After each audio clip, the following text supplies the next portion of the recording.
Despite having significant disadvantages, the Texans finally, for the first time in a long time, have the most important advantage you can have. Plus, how the Texans significantly benefited from perhaps the dumbest thing that's been done in the NFL the last 20 years. Let's go inside the locker room.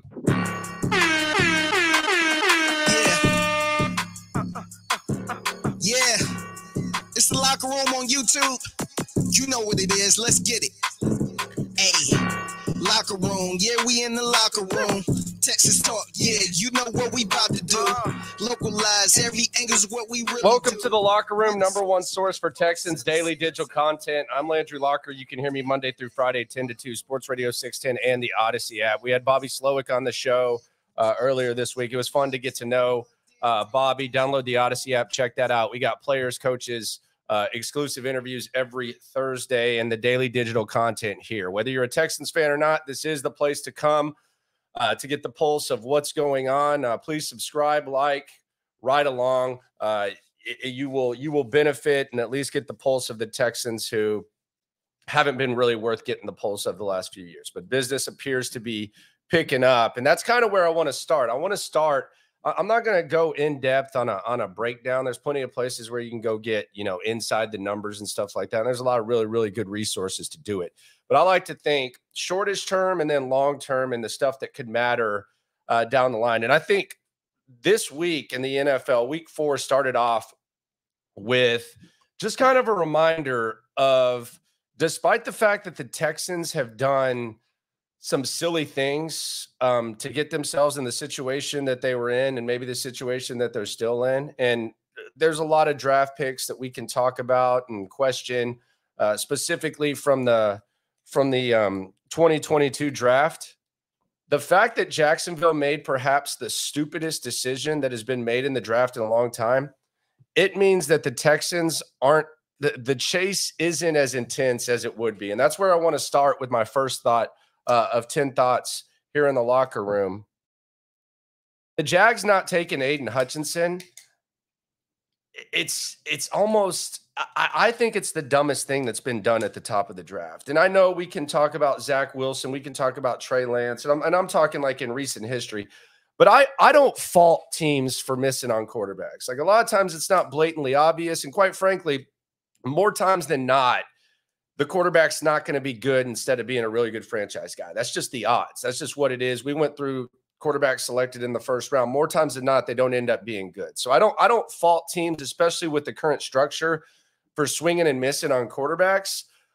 But the overthinking that went into taking Travon Walker over Aiden Hutchinson is insane. And if the Lions hadn't taken Aiden Hutchinson, they're not where they're at right now. Like, it completely sped up their rebuild in a very vulnerable division. And in Jacksonville right now, they're playing in the kiddie pool that is the AFC South. They're not above. They're not a tier above. They're not upper tier. But if they had Aiden Hutchinson, they would be. And as a Texans fan, as a Titans fan, as a Colts fan, you'd be looking at it saying, damn, that's going to be tough. Trevor Lawrence and Aiden Hutchinson, that's going to be tough.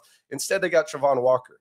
No one cares. I mean, you swung for the fences and you overthought it. And the crazy thing is, it was a general manager who it seemed like a lot of Jags fans wanted out. I'll just bring it to where we're at right now. And I talk about this team, hell, 25, 30% of my days are spent talking about this team, whether it's on the radio for a few hours or in here for a couple hours. That's what I talk about. And I talk to people, talk to fans, talk to listeners, etc.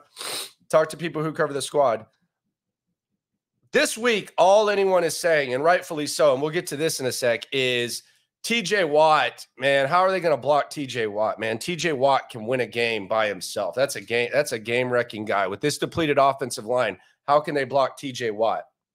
We didn't say that last week about Travon Walker. I don't even think his name really even came up when we were talking about concerns and stuff. And quite frankly, I don't even remember if he was on the field. I don't pretend to be a film study guy, but I was watching that game. I didn't notice him doing much. That kind of tells you where you're at. And imagine if last week the Texans had been going against Aiden Hutchinson instead of Travon Walker. It's kind of a scary thought, but it's also a relieving thought. You Texans have done enough stupid things of their own, but the thing that lowers the amount of work they got to do to get where they want, is the fact that Jacksonville overthought it and they significantly screwed up by taking Travon Walker instead of Aiden Hutchinson. Thought two, speaking of TJ Watt, is TJ Watt going to end up being better than JJ? TJ Watt right now, he's a 5-time Pro Bowler, 3-time first-team All-Pro, 1-time second-team All-Pro. He's on pace to get the sack record, Defensive Player of the Year. We've seen JJ get Defensive Player of the Year multiple times. My thing is this. It's going to come down to health. It's going to come down to longevity. But we're not talking about like a Peyton Manning, Eli Manning situation. Like there's at least going to be a discussion. I don't think anyone in their right mind would rather have Eli Manning over Peyton Manning, and they're both going to be Hall of Fame players. TJ is on that trajectory. JJ not being able to stay healthy, it's a damn shame, and that's kind of the story of things. But his body of work, his short body of work, was so effing great that you kind of take it for granted.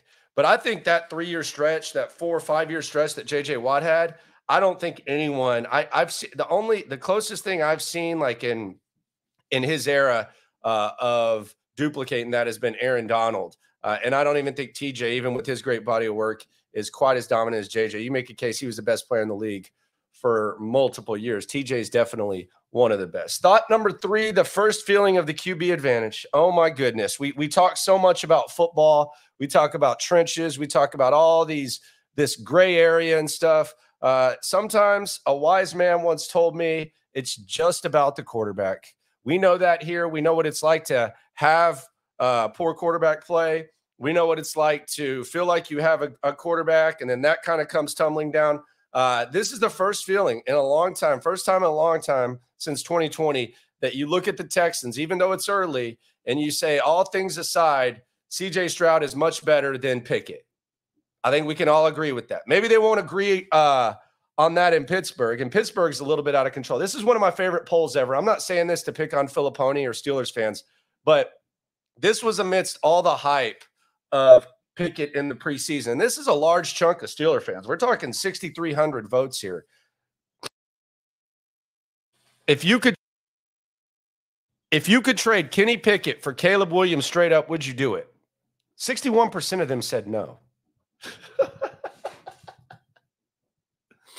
So, I mean, let's be serious. Kenny Pickett, okay, whatever. Maybe he can improve, but he's not going to be an elite quarterback. Texans actually passed on him twice. And the Texans, they didn't have a good 2022 draft. If we look at it right now, took Derek Stingley over Sauce, which doesn't look great. Hell, even if you took Stingley over no one, it doesn't look great because he can't stay on the field, and that was the big question mark. And Kenyon Green can't play when he's out there. He's hurt, so you're crossing your fingers hoping that he can at least be serviceable. You don't take serviceable guards, though, at 15. But the Texans did pass on Pickett twice. I would say that they don't regret that. And this is the first time in a lot of days that you feel the Texans have the quarterback advantage. And spoiler alert, you're going to feel that next Sunday when they take on Desmond Ridder and the Atlanta Falcons. Thought 4, Kendrick Green should be the most motivated player in the NFL on Sunday, maybe in NFL history. Kendrick Green started out as a center for the Steelers, didn't go awesome. His next year, he was a healthy scratch every single week. Big Ben's been talking crap about him. I've seen Max Starks talking crap about him. They threw parties in Pittsburgh when he was traded. I don't know if he's capable of keeping receipts and, cashing in his anger. I don't know if he's a capable player. You typically don't trade 6th-round picks for guys that are just really good, to be honest, especially as young as he is. But if Kendrick Green, like we see a lot of examples of guys like taking, little things and trying to turn them into big things to be motivated. It shouldn't be a little thing for Kendrick Green. He was completely crapped on in Pittsburgh, didn't go how he wanted it to. And if anyone is going to be motivated on Sunday, it should be Kendrick Green. And Pittsburgh Steelers fans got a lot of jokes about him. And I'm not going to sit here and bet my life on Kendrick Green, but if he's not 100% wired up and focused and foaming at the mouth for this one, got even more questions than we originally thought. Thought number 5. And this is something you can kind of connect to Texans Steelers too. Who's going to be the best receiver on the field? Texans have had the Nico Collins game against the Colts, and they've had kind of the Tank Dell game against the Jags. And you could even say Robert Woods was the best receiver in week 1. Who is going to be the best receiver on the field? The most talented is going to be Pickens for the Steelers, George Pickens. Now, if you want to connect this, the Texans actually passed on Pickens when they really, really needed wide receivers, and they went with John Mechie, who's in the mix as well. Who's going to be the number 1 wide receiver on the field? Deontay Johnson's not going to play. We know these offenses have limitations. The Texans up front, Pittsburgh under center, etc. Who's going to be the best wide receiver on the field? George Pickens, definitely the most talented, but who will be the best wide receiver on the field? Thought 6, the familiar and unfamiliar intense AFC South vibe this week. So the Tennessee Titans, a.k.a. the old Oilers, they're in one of those like familiar situations where we know that they're going to scrap for Mike Vrabel, just like the Steelers are going to scrap for Mike Tomlin. You're looking at a team that had Super Bowl aspirations. It's been a little bit of a disappointment in Cincinnati. Joe Burrow is clearly hurt, and the Cincinnati Bengals going to Tennessee as a 2.5-point favorite on the road. Now, all of the smart betting people I know, they're betting on the Titans, and we've seen Mike Vrabel do this for the majority of his coaching career. There's your floor and ceiling. We talk about floor and ceiling. Floor is what's the worst that could happen. Ceiling is what's the best that could happen. Titans don't have a great ceiling, but their floor is always such to where any given Sunday they're going to fight your ass. It's going to be a street fight. Sometimes when you count them out the most, they're going to win. And this just seems kind of familiar when it comes to the Tennessee Titans. Unfamiliar, Indianapolis Colts. Anthony Richardson's going to come back. The only thing that's been consistent about Anthony Richardson since he's been with the Colts, and really you can go back to Florida and talk about all the injuries that he had there, the different types of injuries, is that he's been banged up. He left the field twice in week 1. Week 2, he left the game early against the Texans. Gardner Minshew goes to Baltimore, beats the Ravens, and now you're putting Anthony Richardson right back in the lineup against the Rams. That's interesting. I mean, I guess when you use a number 4 overall pick and he's playing well, you do that. But for Gardner Minshew to go on the road and win in Baltimore, no matter how it went down, bad calls, all that, that's pretty interesting. That's unfamiliar, and it's definitely worth looking at. And then you have the Texans versus the Steelers, the unfamiliar actually having the quarterback advantage. That's unfamiliar. And Jacksonville versus Atlanta, this one's going to be an interesting one too. This is kind of familiar too, where Jacksonville, they're flirting with danger of kind of having to fight an uphill battle. Jacksonville, they're going to have to tread some water because right after this, they're staying in London and facing Buffalo. So there are some intense unfamiliar and familiar vibes in the AFC South, and this is a wide-ass open division. Thought 7, 644. Tomorrow, Sunday, Texans, Steelers. It'll be 644 days since the Texans won a game at NRG. It'll be 644 days since the Texans won consecutive games. That is very, very depressing. And it's going to be an uphill battle. It's not going to be easy, especially with as depleted as they are, but 644, that's a lot of time. That is December 26, 2021. Last time this happened. Thought 8, can anyone run the ball? And if they can, then you're facing the right opponent. The Texans get 70 yards rushing per game. The Steelers actually get 67. So we've talked a lot about how the Texans can't run the ball. Steelers can't either. And there's a lot of chatter that maybe they don't use the right running back. Maybe they should be using Warren instead of Najee Harris. I don't know if they're going to do that or not, but they don't run the ball very well. And the Texans, who've actually improved after a historic, and they're not stopping the run at an elite level, especially against Indianapolis when they had, nearly 5 yards a pop. But they are right in the middle. Last year they were at the bottom, 117 yards per game rushing. The Texans are allowing. Pittsburgh allows 151.